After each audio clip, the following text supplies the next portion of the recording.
Good morning guys and welcome back to Project Forge UK. I'm Danny and today we're going to be doing a walk around on the Escort RS2000. As always, I'll start by doing a quick 360 of it, showing you where the car sits in its lovely green colour. You'll have to excuse the crunching noise of my feet on the hailstone, but it's a break in the weather and this is the only chance I've got to do it. I'm just round the back of the local church in West Horton. It's a lovely little place. It's nice and quiet on Sunday before they do mass. Right, now let's go for a closer inspection. The car needs a really good buff because it's been in storage since 2014. As you can see here, with a tax disc, 30th of the 9th, 2014. The bonnet's got a few scratches in. The front bumper has got an hole in, showing the custard inside.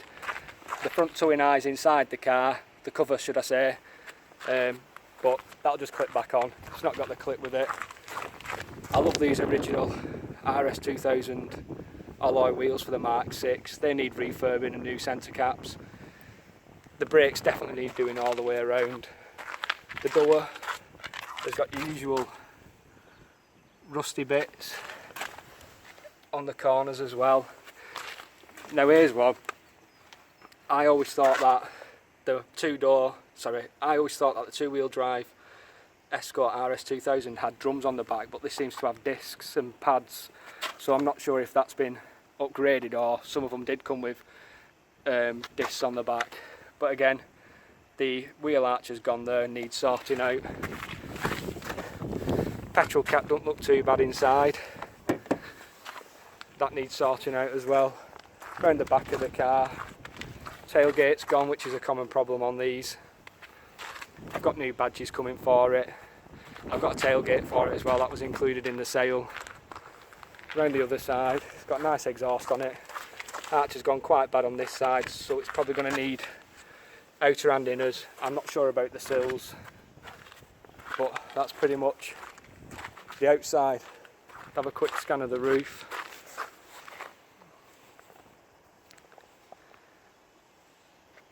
The roof's in lovely condition as well. Not any marks really, and should clean up pretty well.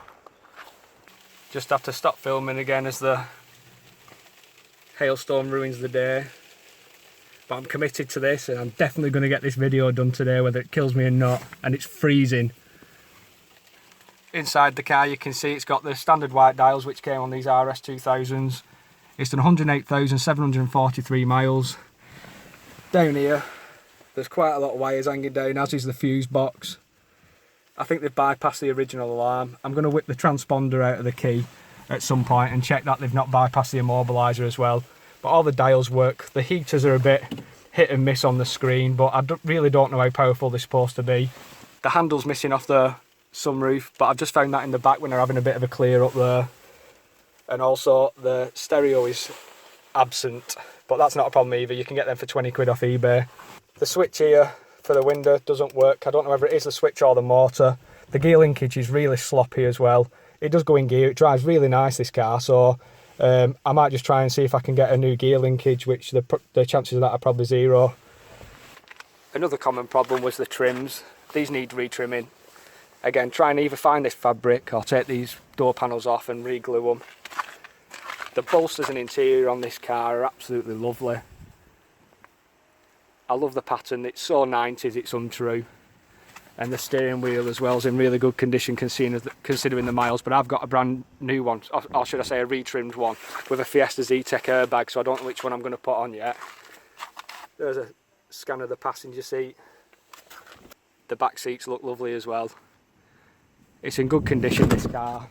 Hopefully underneath it's exactly the same. I'm going to get these seats whipped out and whip these carpets out and see what it looks like underneath. The floor does look a little bit rusty, but nothing major as you'd expect with these cars. We'll just have a look in the boot now. A spare rocker cover and what looks like a fog lamp, but again not too nasty in here. A nice spare wheel, just needs a tyre on it, so that's no use, but again really made up with the condition of this car. I'm going to try and get it up on ramps to show you underneath it.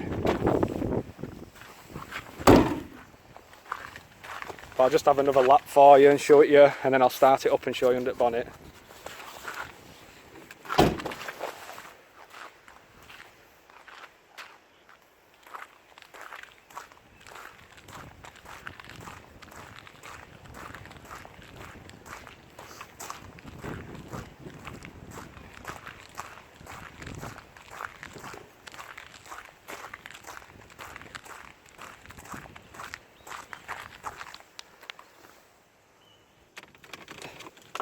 When I got the car, it was absolutely flat, the battery was knackered.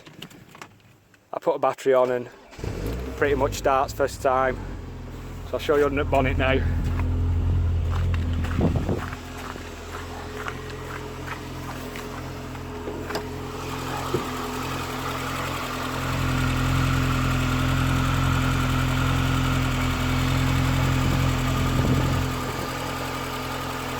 The engine isn't original to the car, this is out of a different one. The original car, the head gasket went, the engine was knackered, so they put this one in.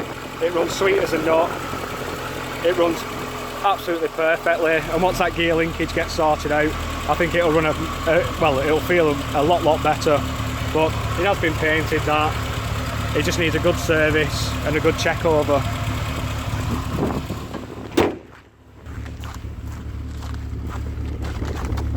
Sounds a bit burbly at the back. Like I say, until you get stuck into these cars, you're not going to find out what's. I know it might look like a piece of shit to most people, but I absolutely love it, and I can't wait to make it mint. Well, that's been the walk round of the Escort RS2000. I hope you've enjoyed it. I've been absolutely itching. It's been killing me trying to get this done, but the weather's been horrendous. I'm absolutely freezing now. I've only been outside for about 20 minutes, and already I just want to get back inside. But again, I hope you're going to enjoy following this project. Make sure you hit that subscribe button down below. I think I'm up to 490 subscribers, and I'd love to be up to 500 by the end of the day. I'd like to thank everyone so much over the past year who supported me and subscribed and keeps coming back and watching my channel, because I'm seeing the views are going up now quicker than they ever have, and it makes me feel so happy that the effort and time I put into these videos, people are enjoying them and coming back and watching them again. And also hit that like button, and as always, any comments on this car, what you think of it, what you like about it, what you don't like about it, hit them in the comment section below. But the main question for me is, did two-wheel drive Mark 6 Escort RS2000s come with drums on the back, or did some come with disc and pads? Because I've been on Microcat and it does list this car as coming with disc and pads, but I did read on, I think on an RS2000 website, that the two-wheel drive version only come with drums. So if anyone could clear that up, again, hit it in the comment section below and I'd be really grateful. Thanks for watching, and I'll see you next time.